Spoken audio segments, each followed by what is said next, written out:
We'll start because this chair's not going to last too long, I'll tell you. I'm amazed at the number of us who, as you have described yourselves to several of us as newbies. And frankly, I find that extremely exciting. But I imagine that as we sit here, and having heard what you've heard this weekend from some of the best presenters in the country, the excitement has turned a little to fear. It did for me sitting there, so it should for you on Monday morning. You know, when you say TMJ, there's whole different concepts to different people. I still get physicians and oral surgeons sending me to patients for their problems with their TMJ. We still have the general dentist saying, oh no, I don't treat TMJ. And even when I sit here 5 minutes ago talking to Clifton, there was a communication gap over the term TMD. By the time I started, both of us agreed that, yeah, we're saying the same thing. Yeah, joint position for a long time you're all familiar with Harold Gelb's his 4-7 position.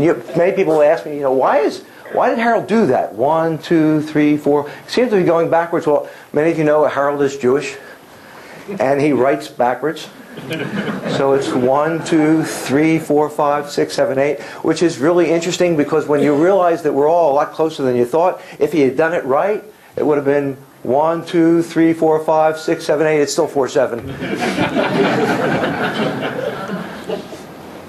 How did we get into this horrendous, and I believe that we are in a horrendous position. I mean, we've got governments telling us what we can do and what we shouldn't do, what is within your license and what isn't within your license. Come on. We have ways to help people that is unbelievable, and I got a government telling me I can't help them because it's not in my license. How did we get here? And when we look back in the history in the States, we look back and we go back to the early 70s where someone had it goes back way before then with Willie B. May and Al Fonder and all kinds of people but they were out there. I mean, these were people saying the jaw position mattered. Can you imagine? And then in the early 70s, Niles Goucher determined that when we put patients into a certain jaw position it was up and back, and we equilibrated them, their headaches went away. Well, I did that. And then that didn't work all the time. It worked some of the time, which is interesting. And we're going to talk about why it worked some of the time. But it worked some of the time. But then that didn't work. So then Harold said, no. It's not up and back. You got to draw lines on a model and put the lines where they line up the lines and then make a wax plate and test them. And then that's where they belong. So Harold did that, and then somebody said, no, that isn't right. The key is we got to determine where the muscles are relaxed, and let's relax on the muscles. We get happy muscles, we get happy joints, we get happy people, and everybody's happy.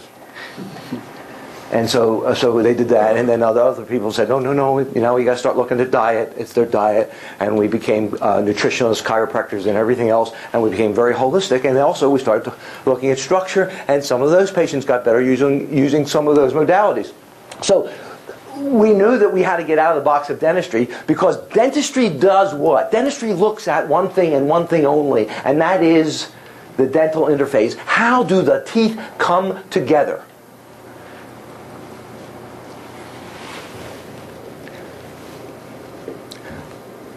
I've looked hard and long, and many of us have, and we know that when we have adjusted how the teeth come together, in some cases, patients have gotten better. We also know that we've adjusted the dental interface exactly as we were taught, and sometimes it didn't happen. I've been in a courtroom more than once defending a doctor whose joint pain didn't go away, whose patient's joint pain didn't go away, and they did what? Reversible equilibrations because he wanted to hurt the patient, because he was taught this was the way to solve the problem.